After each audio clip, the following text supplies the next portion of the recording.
Last month, the world lost a hero when Congressman John Lewis of Georgia died from pancreatic cancer at the age of 80. For many of you, I know John Lewis was a lifelong leader and guiding force, a contemporary whose leadership from his young adulthood until his final days inspired your own commitments to equality and justice during the course of your life.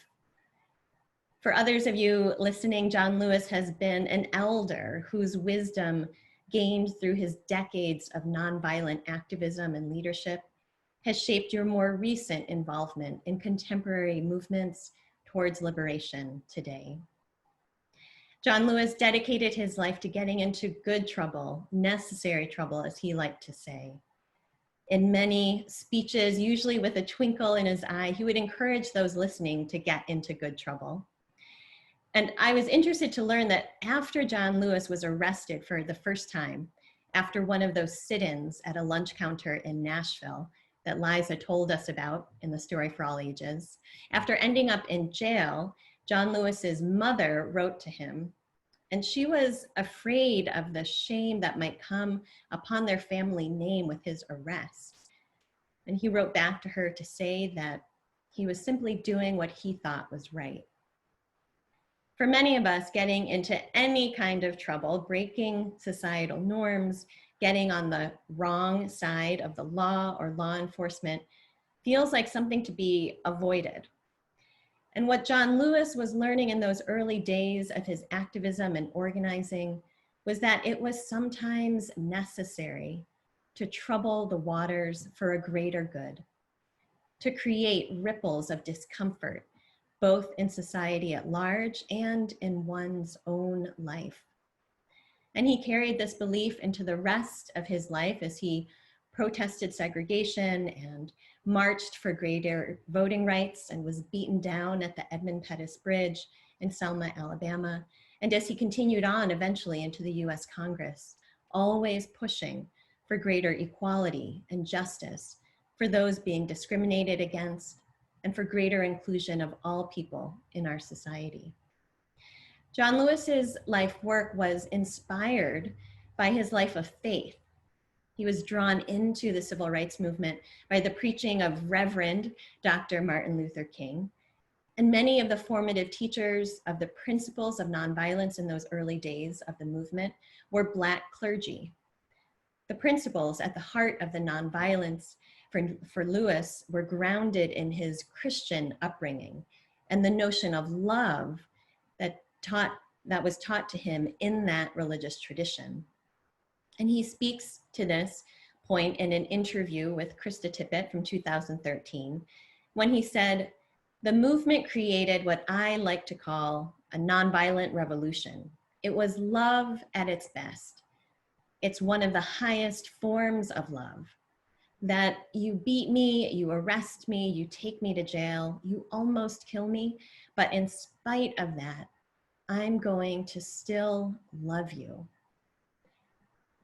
By placing love at the center, John Lewis and other leaders of the civil rights movement showed us that this ever striving towards greater freedom and equity and justice is not simply a political struggle. It's a spiritual struggle. It's a struggle over who we are at our core and the kind of community and society that we want to live in and create together. There is a spiritually and theologically grounded ethical mandate to make the kind of trouble that John Lewis talked about and advocated for. It isn't trouble for trouble's sake, but it's a troubling of the ways that things are, motivated by a deep and abiding love that we then put into action.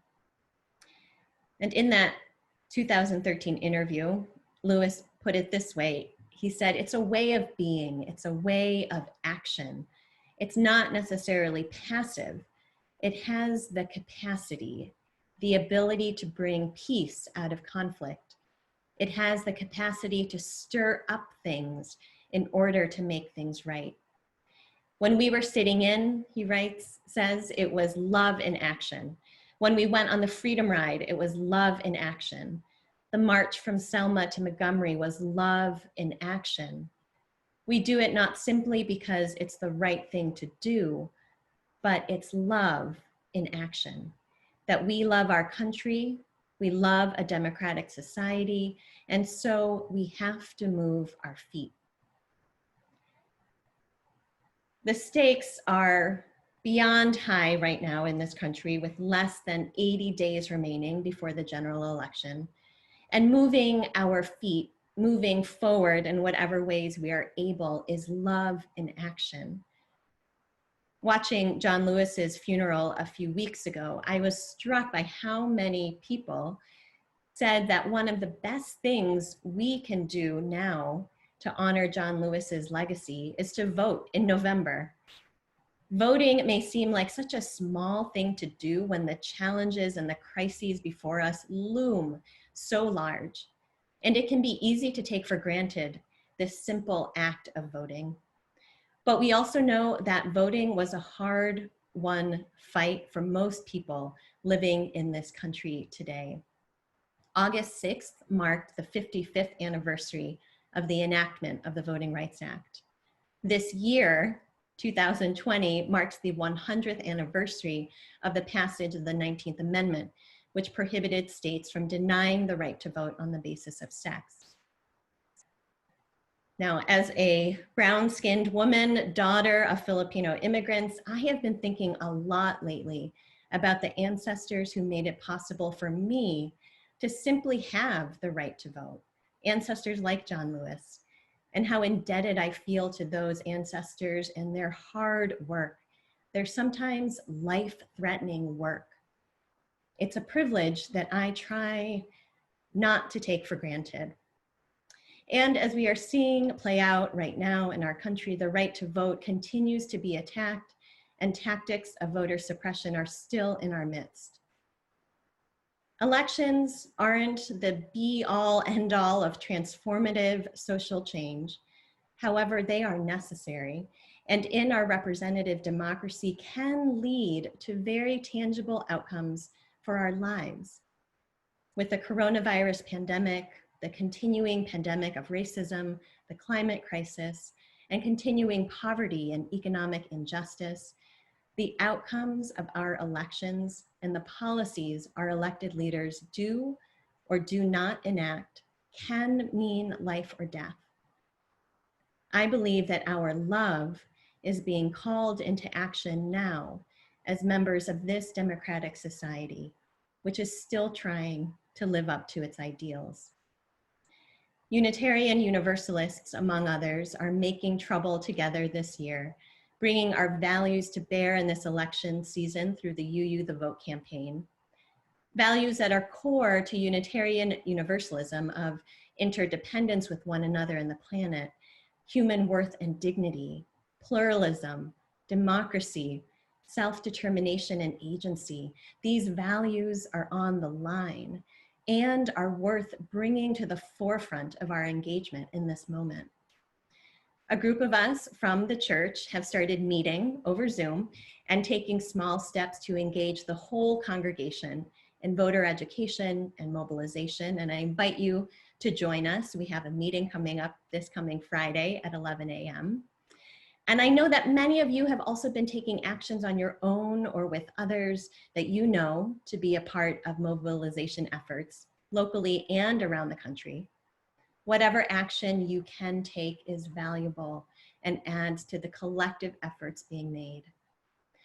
For my part, I have made a personal commitment of dedicating at least 2 hours a week from now until the election on phone banking, writing letters, anything else that I can do to inform and mobilize fellow voters this fall. And we will each discern for ourselves what we can do, what we have time and emotional energy for. I hope that you will choose and commit to whatever it is that is in your own capacity to do and what you feel most called to. The Reverend Susan Frederick Ray writes, "Voter mobilization is not just political. For Unitarian Universalists, this is faithful moral action, because democracy and the right of all people to have a voice and a vote are at the very heart of our 7 principles.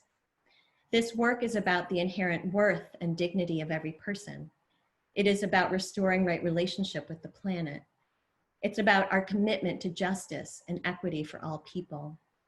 We are called to courageously embody the deepest values of our faith with our hearts, bodies, and spirits, while building toward an abundant future in which all are free and flourishing.